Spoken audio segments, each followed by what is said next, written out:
بسم اللہ الرحمن الرحیم. السلام علیکم ورحمۃ اللہ وبرکاتہ. منطق کا یہ آپ کا پہلا بحث ہے. اب منطق کیا ہے اور اس کے پڑھنے کے کیا فائدے ہیں، اس کو سمجھے بغیر اس سبق کو شروع کرنا مناسب نہیں ہوگا. منطق کے اندر ایسی چیزوں کی بحث کی جاتی ہے جو عام طور پر جو طلباء ہوتے ہیں ان کو بہت زیادہ کنفیوژن ہونے لگتی ہے، بہت زیادہ مشکل آنے لگتا ہے. اور اگر میں یہ بات کہوں کہ منطق جو ہے وہ عالمیت کے کلاس میں درسگاہ کی درسی کتابوں میں منطق ایک بہت مشکل کتاب کی شکل میں مانی جاتی ہے، بہت مشکل کتاب مانی جاتی ہے طلباء کے نگاہ میں. اس کے مشکل ہونے کی وجہ یہ نہیں ہے کہ اس کے اندر اس کے جو اردو کے الفاظ ہیں وہ بہت زیادہ پیچیدہ ہوتے ہیں، یا اس کے جو عربی کی جو کتاب ہے اس کی عربی کی کتاب جو ہے وہ بہت زیادہ پیچیدہ ہوتی ہے، اس کے الفاظ معنی نحوی صرفی ترکیب. وہ نہیں، کتاب کے مشکل ہونے کے دو الگ الگ صورتیں ہو سکتی ہیں. ایک یہ کہ خود کتاب کی مضمون جو ہے وہ آسان ہو لیکن کتاب کی جو ترکیب ہے وہ مشکل ہو. تو ایک کتاب کے مضمونی اعتبار سے مشکل ہو سکتا ہے اور ایک ترکیبی اعتبار سے مشکل ہو سکتا ہے. تو ترکیبی اعتبار سے جو کتاب مشکل ہوتی ہے اس کو نحو صرف قواعد سے تو ہم آسانی سے حل کر پاتے ہیں، لیکن مضمون کے اعتبار سے جو کتاب مشکل ہوتی ہے، یعنی کتاب تو بہت آسان لکھی ہوتی ہے، آسان انداز میں سمجھایا بھی گیا ہوتا ہے، لیکن اس کتاب کے اندر جو بحث ہے، جو موضوع ہے، وہ اتنا زیادہ پیچیدہ اور پریشان کرنے والا ہے کہ عام طور پر اس کا سمجھنا بڑا مشکل ہو جاتا ہے. تو یہ جو منطق کتاب ہے آپ کے سامنے، یہ کتاب ترکیبی اعتبار سے مشکل نہیں ہے کیونکہ اردو میں ہے اور بہت ہی نہایت ہی آسان اردو میں ہے، لیکن مضمونی اعتبار سے یہ کتاب بہت زیادہ مشکل ہے. منطق کی جو کتاب ہوتی ہے یا بلاغت کی جو کتاب ہوتی ہے یہ مضمونی اعتبار سے بہت زیادہ مشکل کتاب ہوتی ہے. اور مضمون جو ہوتا ہے وہ نحو صرف کے اعتبار سے نہیں سمجھا جاتا ہے، بلکہ جس انسان کا فکر جتنا وسیع ہوتا ہے، جس کی سوچ خاص طور پر جو ہم امیجنیشن کہتے ہیں، ایک امیجن کر لینا، ایک تصوراتی جو خیال قائم ہوتا ہے. تو یہ جو سارے علوم ہیں منطق کے، بلاغت کے، یہ وہ علوم ہیں جو انسان کے تصوراتی خیال پر مبنی ہوتے ہیں. یعنی ایک انسان کتنا دور تک سوچ سکتا ہے بغیر کوئی چیز کے سامنے ہوئے. مثال کے طور پر ایک انسان کے سامنے ایک چڑیا اڑتا ہوا نظر آئے تو وہ یہ سوچ سکتا ہے کہ کبھی انسان بھی اڑے گا کیونکہ اس کے سامنے ایک اڑتی ہوئی چیز نظر آ رہی ہے. لیکن ایک وہ انسان جس نے کبھی بھی ہوا میں کوئی اڑتی ہوئی چیز دیکھی نہ ہو اور اس کو یہ سمجھایا جائے کہ انسان بھی اڑے گا تو اس کے لیے خیال کرنا کتنا مشکل ہوگا. تو منطق جو ہے اس کے اندر جو بحث ہے وہ وہی بحث ہے جس میں خیال بہت زیادہ کروایا جاتا ہے. جو چیزیں عام حالات میں ممکن نہیں ہیں اس کو بھی تصور کروایا جاتا ہے اور اس کے بعد اس کے نتائج تک پہنچا جاتا ہے. تو منطق کیوں مشکل ہے یہ آپ کو سمجھ میں آ گیا، اور منطق کو سمجھنے کے لیے ہم کو کن چیزوں کی ضرورت ہے وہ سمجھ میں آ گیا. منطق کی تمام مباحث کو سمجھنے کے لیے آپ کو سب سے زیادہ اپنے دماغ کو، اپنے ذہن کو مضبوط بنانا ہوگا، اپنے ذہن کو بہت زیادہ تصوراتی بنانا ہوگا، اور دور اندیش نگاہ جو ہے جس کو کہا جاتا ہے کہ بہت دور دور تک کی چیزوں کو خود بیٹھے بیٹھے ذہن میں سوچ لینا، وہ سارے خیالات آپ کو اپنے دل کے اندر پیدا کرنے پڑیں گے، اپنے ذہن کے اندر پیدا کرنے پڑیں گے، تب جا کر کے آپ منطق کی تمام چیزوں کو سمجھ پائیں گے. تو یہ تو منطق کے بارے میں نے بتایا کہ منطق کے اندر بحث کیا ہے. اب سوال یہ ہے کہ منطق پڑھا کیوں جاتا ہے؟ منطق کے پڑھنے سے ہمیں قرآن اور حدیث کو سمجھنے میں کیا فائدہ ہونے والا ہے، اور کیوں منطق کو جو ہے اتنا پیچیدہ ہونے کے باوجود بھی مدرسوں کے نصاب میں شامل کیا گیا ہے. منطق کو اگر بہت آسان انداز میں سمجھاؤں تو آپ یوں سمجھ لیجئے کہ جو مسائل ابھی وجود میں نہیں آئے ہیں، منطق کی مدد سے آپ اس مسائل کا قرآن و حدیث کی روشنی میں صحیح حل نکال پائیں گے. یہ خاصیت ہے منطق کا. کیونکہ میں نے شروع میں آپ کو ایک بات بتائی کہ منطق جو ہے وہ خیال کر کے کوئی چیز کو خیال کر کے تب اس پر بحث کی جاتی ہے.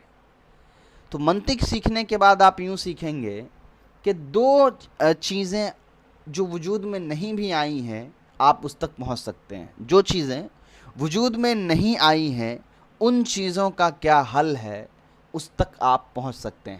اس لیے منطق کی جو اصطلاحی جو منطق کے جو فائدے لکھے جاتے ہیں تو اس میں یہ لکھا جاتا ہے کہ دو معلوم چیز کو ملا کر کے ایک اور معلوم چیز کا حاصل کر لینا.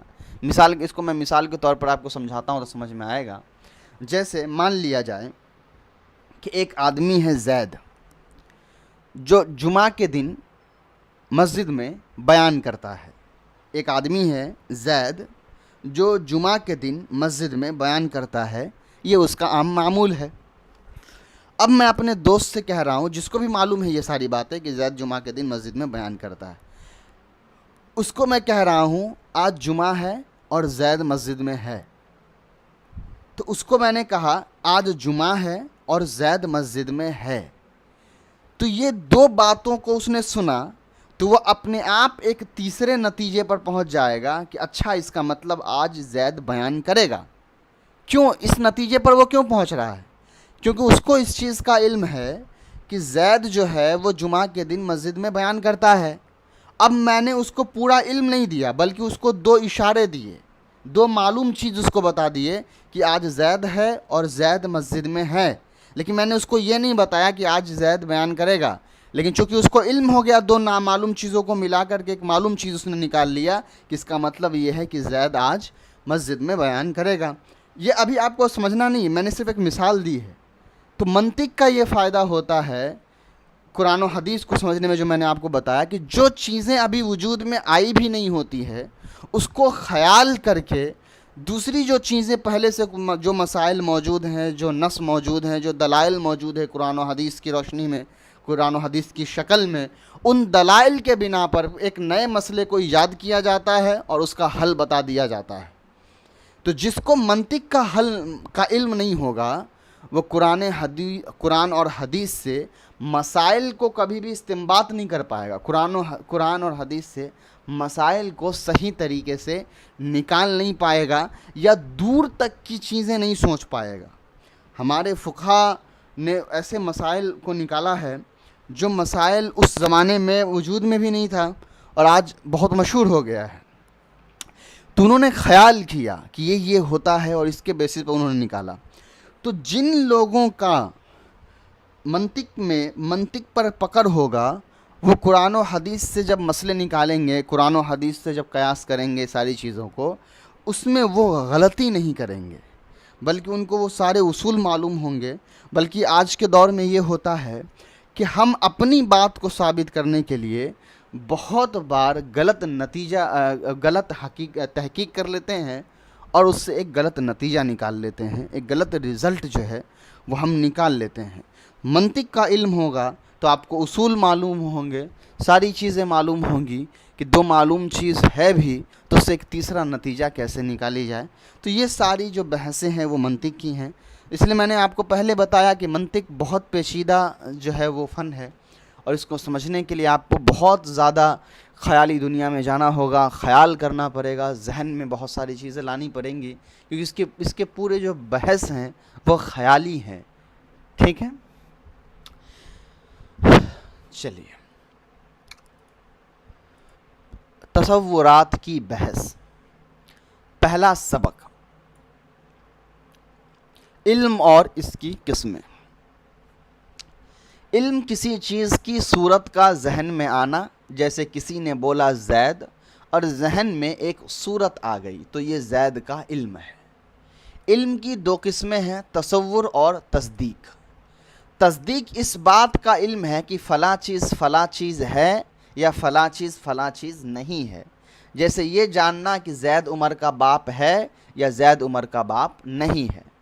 تصور وہ علم ہے جو تصدیق جیسا نہ ہو, یعنی اس میں نہ حکم ہو جیسے صرف زید کو جاننا یا غلام زیدن کو نسبت تامہ خبریہ کے بغیر جاننا۔ میں پڑھ دے رہا ہوں پھر سمجھاتا ہوں آپ کو ساری چیزیں۔ نیچے دیکھیے ایک پوائنٹ میں سمجھایا جا رہا ہے، نمبر 1 ہے تو نمبر 1 یہاں پر کہاں لگا ہوا؟ یہاں ذہن۔ اب دیکھ لیجئے، جس طرح آئینہ کے سامنے کوئی چیز آتی ہے تو اس میں اس چیز کی صورت نقش ہو جاتی ہے، اسی طرح ذہن میں بھی چیزوں کی صورتیں نقش ہوتی ہیں، بلکہ آئینے میں تو دکھائی دینے والی چیزیں ہی نقش ہوتی ہیں، مگر ذہن میں دکھائی نہ دینے والی، چھوئی جانے والی، چکھی جانے والی، سنائی دینے والی، سونگھی جانے والی اور سمجھی جانے والی چیزیں سبھی کی صورتیں آ جاتی ہیں۔ یہی ہر چیز کا علم ہے۔ دیکھو ہم ایک شخص کو دیکھ رہے ہیں اور اس کی آواز سن رہے ہیں، یہ کہتے ہیں کہ یہ زید نہیں ہے، اس واسطے کہ زید کو دیکھنے اور اس کی آواز سننے سے ہمارے ذہن میں جو صورت آتی تھی وہ ایسی نہیں ہے۔ اسی طرح ناسپاتی کو دیکھ کر، چکھ کر، سونگھ کر اور اس کو چھو کر ہم کہتے ہیں کہ یہ سیب نہیں ہے، اسی لیے کہ سیب کے دیکھنے چکھنے سے جو صورت ذہن میں آتی ہے وہ ایسی نہیں ہے۔ غرض دیکھنے، چھونے وغیرہ سے ذہن میں ایک صورت آ جاتی ہے، اسی طرح کسی بات کے سمجھنے سے بھی ایک صورت ذہن میں آ جاتی ہے، یہی سب کا علم ہے۔ یعنی جملے خبریہ خواہ مثبت ہو یا منفی یقینی ظاہر کرتا ہو۔ اور یہاں جو نمبر 1 لگا ہوا ہے، یہاں جو نمبر 1 لگا ہوا ہے اس کا نیچے حاشیے میں دیکھ لیتے ہیں کیا لکھا ہوا ہے۔ تصور کی کئی صورتیں ہیں، ایک ہی چیز کا علم ہو، جیسے صرف زید کا علم، 2-3 چیزوں کا علم ہو مگر ان میں نسبت نہ ہو، جیسے زید، عمر، بکر وغیرہ کا علم، نسبت ہو مگر تامہ نہ ہو، جیسے زید کا غلام، اچھی ٹوپی۔ چوتھا، نسبت تامہ ہو مگر خبریہ نہ ہو، انشائیہ ہو، جیسے پانی لائیں۔ نسبت تامہ خبریہ ہو مگر یقین نہ ہو، شک کی صورت ہو، جیسے آیا ہوگا۔ یہ سب تصور الحاصل تصدیق نام ہے نسبت تامہ خبریہ کے یقین کا، اور اس کے علاوہ وہ تمام صورتیں تصور ہیں۔ یہاں تک پوری بات سمجھ لی؟ نئی نئی اصطلاحات بھی آ گئی ہیں، ایک ایک کر کے میں ساری چیزیں آپ کو سمجھا دیتا ہوں۔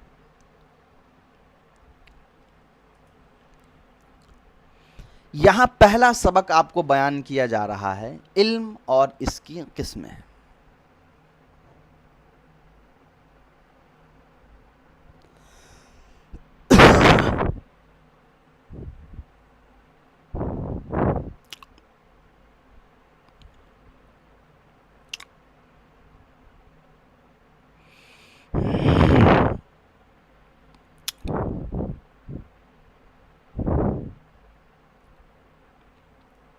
چلیں،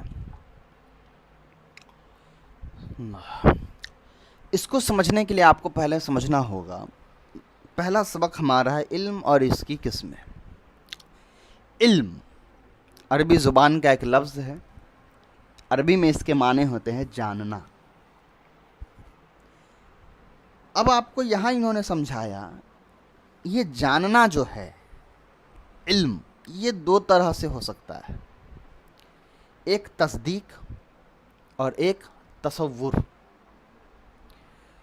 تصدیق اور تصور، یہاں جو تصدیق اور تصور انہوں نے بیان کیا وہ تصدیق اور تصور انہوں نے آسانی کے لیے نحو سے جوڑ دیا، تو میں پہلے آپ کو نحو سے ہٹا کر کے بتاتا ہوں پھر نحو سے جوڑ کر کے۔ علم جو ہے، کسی انسان کو کسی چیز کا جو علم ہوتا ہے وہ 2 طریقے سے ہو سکتا ہے، ایک تصدیق کے ذریعے سے اور دوسرا تصور کے ذریعے سے۔ اب تصدیق کیا ہے اور تصور کیا ہے وہ سمجھیے۔ تصدیق کہتے ہیں کسی چیز کی صورت کا جو ہے ذہن میں آنا۔ یہاں انہوں نے یہ لکھا کہ تصدیق کہتے ہیں، پہلے انہوں نے یہاں لکھا کہ علم کسے کہتے ہیں؟ علم کہتے ہیں کسی چیز کا صورت ذہن میں آنا۔ تو پہلے تصدیق اور تصور سے پہلے میں علم سمجھا دیتا ہوں۔ علم کو میں نے ابھی نارمل سمجھایا تھا، تھوڑا علم ان کے حساب سے بھی سمجھ لیتے ہیں، پھر ہم لوگ تصدیق اور تصور پہ آئیں گے جو میں سمجھانا چاہ رہا تھا۔ چلیے پہلے دیکھ لیجئے علم۔ علم جو ہے عربی زبان کا لفظ ہے، علم یعلم سے۔ علم کے معنی ہوتے ہیں جاننا۔ جاننا کسے کہتے ہیں؟ ہم کب اپنے آپ کو مانتے ہیں کہ ہم کوئی چیز جانتے ہیں؟ تو ہم اپنے آپ کو تب کہتے ہیں کہ ہم کوئی چیز جانتے ہیں جب اس چیز کی شکل و صورت وہ ہماری ذہن میں آ جاتی ہے، ہمارے دماغ میں اس کی ایک تصویر بن جاتی ہے کہ یہ چیز ایسا ہے یا یہ چیز ایسی ہوگی، تو اس کو کہا جاتا ہے علم۔ مثال کے طور پر ایک چھوٹا سا بچہ ہے، ابھی نیا نیا دنیا میں آیا ہے، اس کو کچھ نہیں معلوم ہے، پھر وہ دھیرے دھیرے اپنے سیکھنے کے مرحلے میں آتا ہے اور وہ اپنے پہلی بار وہ سیب کو دیکھتا ہے، پھر وہ سوال کرتا ہے کہ یہ کیا ہے، اور اس کے ماں باپ اس کو بتاتے ہیں کہ یہ سیب ہے۔ تو وہ جب سیب کو دیکھتا ہے تو سیب کی ایک صورت اپنے ذہن کے اندر بناتا ہے کہ وہ سیب کس طرح کا دکھتا ہے۔ پھر بعد میں جب بھی وہ سیب دیکھے گا تو اس کے ذہن میں اس کے دماغ میں جو ایک تصویر بن گئی سیب کی، وہ تصویر اس کو بار بار یاد دلائے گی کہ یہ سیب ہے۔ تو یہاں پر بچے نے کیا کیا؟ بچے کو کس چیز کا علم ہوا؟ سیب کا۔ اور سیب کا علم ہم کیوں کہہ رہے ہیں بچے کو سیب کا علم ہو گیا؟ تو ہم اس لیے کہہ رہے ہیں کہ بچے کو سیب کا علم ہو گیا کیونکہ بچہ جب بھی سیب دیکھ رہا ہے اس کے دماغ میں سیب کی جو پہلے سے بنی تصویر تھی وہ اس کو بتاتی ہے کہ اس کا نام سیب ہے۔ تو یہ ہو گیا علم۔ چلیے، اب علم کی دو قسمیں ہیں، ایک تصدیق ہے، ایک تصور ہے، یعنی دو طریقے سے کسی چیز کو جانا جا سکتا ہے، ایک تصدیق کے ذریعے سے اور ایک تصور کے ذریعے سے۔ لیکن یہاں میں پھر وہی بات کہہ رہا ہوں کہ یہاں انہوں نے تصدیق اور تصور کی جو تعریف بتائی ہے وہ نحو صرف کے اعتبار سے ہے، وہ اس لیے بتائی ہے تاکہ بڑی آسانی سے آپ سمجھ سکیں اس کو، تو ہم اس پر بھی آئیں گے، ایسے بھی آئیں گے۔ یہاں کہہ رہے ہیں کہ تصدیق کا مطلب ہوتا ہے فلاں چیز ہے اور فلاں چیز نہیں ہے۔ مطلب اس کا یہ ہے، تصدیق کا مطلب یہ ہے کسی چیز کے بارے میں ایک مکمل یقین ہوتا ہے کہ یہ چیز یا تو ہے یا نہیں ہے۔ مثال کے طور پر بچے کو آپ نے ایک سیب دکھا دی، بچے کے ذہن میں سیب کی ایک پوری امیج آ گئی ہے، اب آپ اس کو سیب دکھائیں گے تو وہ بچہ سمجھ جائے گا کہ یہ سیب ہے، تو اس کے سیب کے ہونے کا اس کو علم ہے۔ لیکن اگر آپ اس کو سیب نہ دکھا کر ناریل دکھا دے اور اس کو کہے کہ یہ سیب ہے، بتاؤ یہ سیب ہے یا نہیں، اگر وہ بچہ اچھے سے سیب کو سمجھا ہوا ہے تو وہ کہے گا کہ یہ سیب نہیں ہے۔ کیوں؟ اس لیے کہ سیب کا علم اس کو پہلے سے تھا، اب وہ ایک چیز کا علم اس کو دوسری چیز کے نہ ہونے کا علم بھی دے رہا ہے۔ یعنی سیب کی جو صورت اس کو معلوم تھی، اس سیب کی صورت نے اس کو یہ بتایا کہ ناریل جو ہے یہ سیب نہیں ہے۔ تو اسی کو یہاں انہوں نے یہ بات کہی کہ تصدیق کہا جاتا ہے کوئی ایسی چیز کہ کوئی چیز کے بارے میں ایک مکمل اعتماد ہوتا ہے کہ یہ چیز یا تو سیب ہے یا نہیں ہے۔ جیسے بچے کو اعتماد ہے کہ یہ چیز جو یہ ناریل جو ہے وہ سیب نہیں ہے۔ تو اگر آپ کو اب میں سمجھاؤں آپ کو کہ تصدیق کیا ہوتا ہے، تو آپ کہیں گے کہ تصدیق کسی چیز کے بارے میں ایک مکمل علم کا نام تصدیق ہے۔ تصدیق کس کو کہتے ہیں؟ تصدیق کہتے ہیں کسی چیز کے بارے میں ایک مکمل علم۔ ابھی دیکھیے تصدیق اور تصور جو ہے وہ آپ کا پورا یہاں پر ایکسپلین نہیں کیا گیا، یہ انٹروڈکشن ہے کتاب کا۔ تصدیق اور تصور جو ہے آپ کا وہ پھر پورا ٹوٹل چیپٹر نمبر 4 سے پھر شروع ہوگا یہ، تو اس لیے کچھ چیزیں یہاں پر آپ کو سمجھ میں ابھی نہیں آئیں گی، ہے نا؟ تو اس کے لیے آپ پریشان نہیں ہوں گے، بس آپ پڑھتے چلیے، آپ کو دھیرے دھیرے سمجھ میں آئے گا آگے چل کر۔ ابھی اگر آپ سے میں پوچھوں کہ علم کیا ہے تو آپ کیا جواب دیں گے؟ کسی بھی چیز کا صورت ذہن میں آ جانا وہ علم ہے۔ اور علم دو طرح سے ہوتے ہیں، تصدیق اور تصور۔ تصدیق کہتے ہیں کسی چیز کے بارے میں ایک مکمل علم ہو جانا کہ یہ چیز یا تو ہے یا نہیں ہے، ٹھیک؟ اور تصور کہتے ہیں ہاں یا نہ والا معاملہ یہاں نہیں ہے۔ تصور میں ایک ادھورا علم ہوتا ہے، ایک کنفیوژن ہوتا ہے کہ یہ چیز یا تو ایسی ہے یا نہیں ہے، یہ چیز تو اس میں ایک جو اعتماد انسان کو تصدیق میں ہوتا ہے کہ یہ چیز یا تو ہے یا نہیں ہے، وہ اعتماد انسان کو تصور میں نہیں ہوتا ہے، کیونکہ تصور کا جو علم ہوتا ہے وہ اعتمادی نہیں ہوتا، یعنی اس کو پورا اوتھینٹیکیشن نہیں ہوتا، ایک ثبوت کے ساتھ اس کو نہیں معلوم ہوتا ہے۔ جیسے مثال کے طور پر میں اگر جانتا ہوں کہ زید عمر کا بیٹا ہے تو میرا جو یہ علم ہے یہ تصدیقی علم ہے، کیونکہ میں جان رہا ہوں۔ اب اگر کوئی دوسرا انجان آدمی آ گیا جس کو زید اور عمر کے بیچ کے رشتے نہیں معلوم ہے، تو وہ کنفیوز ہے، تو اس کے لیے وہ علم تصدیقی نہیں رہے گا، اس کے لیے وہ علم تصوری رہے گا۔ یا اگر میں اس کو بتاؤں گا کہ یہ زید عمر کا بیٹا ہے، اگر اس کو مجھ پر اعتماد ہے تو اس کا علم تصدیق ہو جائے گا، لیکن اگر اس کو پھر بھی شک ہے کہ نہیں یہ اس کا باپ ہے یا نہیں، مجھے نہیں پتا یا مجھے علم نہیں ہو رہا ہے، تو پھر وہاں پر وہ اس کا جو علم ہے وہ تصور رہے گا۔ تو عام انداز میں اگر یاد رکھنا ہے تو آپ یاد رکھیں گے تصدیق اور تصور میں فرق یہی ہے، تصدیق میں ایک مکمل اعتماد ہوتا ہے، تصور میں ایک مکمل اعتماد نہیں ہوتا ہے۔ اب آئیے اس کتاب پر کہ اس کتاب میں انہوں نے تصدیق اور تصور کو کتنے آسان انداز میں سمجھا دیا۔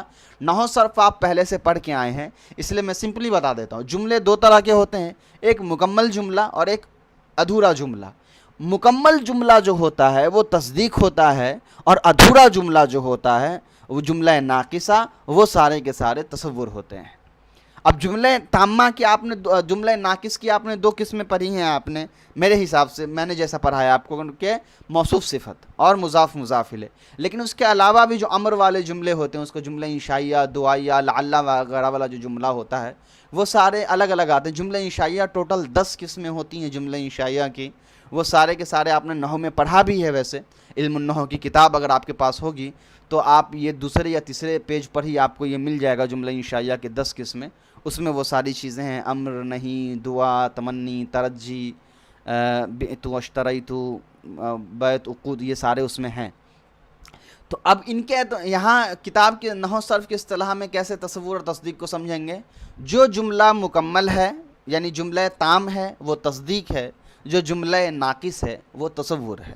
اسی کو یہاں انہوں نے کہا کہ تصدیق اس بات کا علم ہے کہ فلاں چیز ہے یا فلاں چیز نہیں ہے، جس کو آپ نحو کے اندر پڑھتے ہیں کہ مکمل جملہ وہ جملہ ہوتا ہے، جملہ مفید وہ جملہ ہوتا ہے جس جملے کو سچ کہنے والا جب کوئی بات کہہ دے تو سننے والا اس کو سچا یا جھوٹا مان سکتا ہے۔ اسی بات کو یہاں انہوں نے کہا کہ یا تو جو کہنے والا ہوتا ہے وہ جو کوئی بات کہہ رہا ہوتا ہے تو اس کے بارے میں ایک ہمارے پاس چوائس ہوتا ہے کہ ہم یا تو اس کو مانیں یا اس کو نہ مانیں، کیونکہ ہم کو اس کا اعتماد کے اوپر ہے۔ تو تصدیق کہتے ہیں مکمل جملے کو، جیسے یہ جاننا کہ زید عمر کا باپ ہے، مکمل جملہ ہے، یا زید عمر کا باپ نہیں ہے، تو یہ بھی مکمل جملہ ہے۔ مکمل جملہ ہم کیسے پہچانتے ہیں؟ کیونکہ مکمل جملہ جو ہوتا ہے اس کے لاسٹ میں ہے، ہوں، ہو وغیرہ لگا ہوتا ہے۔ اور تصور دیکھیے، تصور وہ علم ہے جو تصدیق جیسا نہ ہو، یعنی اس کے اندر حکم یعنی اس میں حکم نہ ہو۔ جیسے حکم کا مطلب اس کے اندر کوئی بات مکمل طور پر معلوم نہ چل رہی، جیسے صرف زید کو جاننا، جیسے غلام زیدین، مضاف مضاف الیہ ہے، ادھورا جملہ ہوتا ہے۔ نسبت تامہ خبریہ کے بغیر جاننا، نسبت تامہ خبریہ کا مطلب سمجھ لیجئے، جملہ انشائیہ اور جملہ خبریہ۔ جملہ خبریہ کہا جاتا ہے مکمل جملے کو، اور جملہ انشائیہ کہا جاتا ہے ادھورے جملے کو۔ تو یہاں جو کہا گیا تامہ خبریہ کے بغیر جانا جاتا ہے، یعنی یہ تامہ خبریہ نہیں، یعنی مرکب غیر مفید والا جو جملہ ہوتا ہے وہ عام طور پہ تصور بنتا ہے، تصدیق نہیں بنتا ہے۔ پوری بات کا میں خلاصہ ظاہر کروں تو وہ یہی ہے، علم کہتے ہیں کسی چیز کا ذہن میں آ جانا۔ دو طریقے سے کوئی چیز ہم سمجھ سکتے ہیں، یا تو اس کے بارے میں ہم کو مکمل علم ہے تو اس کو ہم کہیں گے یہ تصدیق ہے، یا اس کے بارے میں ہم کو ادھورا علم ہے تو اس کو ہم کہیں گے کہ یہ تصور ہے۔ بس اتنی ہی چیز آپ کو یاد رکھنی ہے۔ اب اس کے بنا پر آگے تمرین ہے، اس کو حل کریے۔ امثلہ ذیل میں غور کر کے بتائیں کہ تصور کون ہے اور تصدیق کون ہے۔ بہت آسان ہے، زید کا گھوڑا مضاف مضاف الیہ ہے تو یہ کیا بن جائے گا؟ تصور۔ عمر کی بیٹی مضاف مضاف الیہ ہے، تصور۔ زید کا غلام مضاف مضاف الیہ ہے، تصور۔ ٹوپی ایک مفرد لفظ ہے تو مفرد ہے تو یہ بھی تصور ہی ہوگا، اس لیے کہ تصدیق مکمل جملہ ہوگا۔ اچھی ٹوپی موصوف صفت ہے، تصور۔ بکر خالد کا بیٹا ہوگا، دیکھیے مکمل جملہ جیسا ہے پر یہاں ہوگا ہے، شاید کے معنی میں آ گیا ہے، مکمل اعتماد نہیں اس کو کہ بکر خالد کا بیٹا ہے، ہوگا مطلب پتہ نہیں ہے، تو یہ بھی کیا ہوگا؟ تصور ہی ہوگا۔ ٹھنڈا پانی موصوف صفت ہے تو تصور۔ حضرت محمد صلی اللہ علیہ وآلہ وسلم اللہ کے سچے رسول ہیں، دیکھیے مکمل جملہ ہے کیونکہ ہیں لگا ہوا ہے اور ایک بات کی خبر دی جا رہی ہے تو یہ مکمل جملہ ہو گیا۔ جنت ادھورا، تصور۔ دوزخ، تصور۔ جنت کی نعمتیں مضاف مضاف الیہ، تصور۔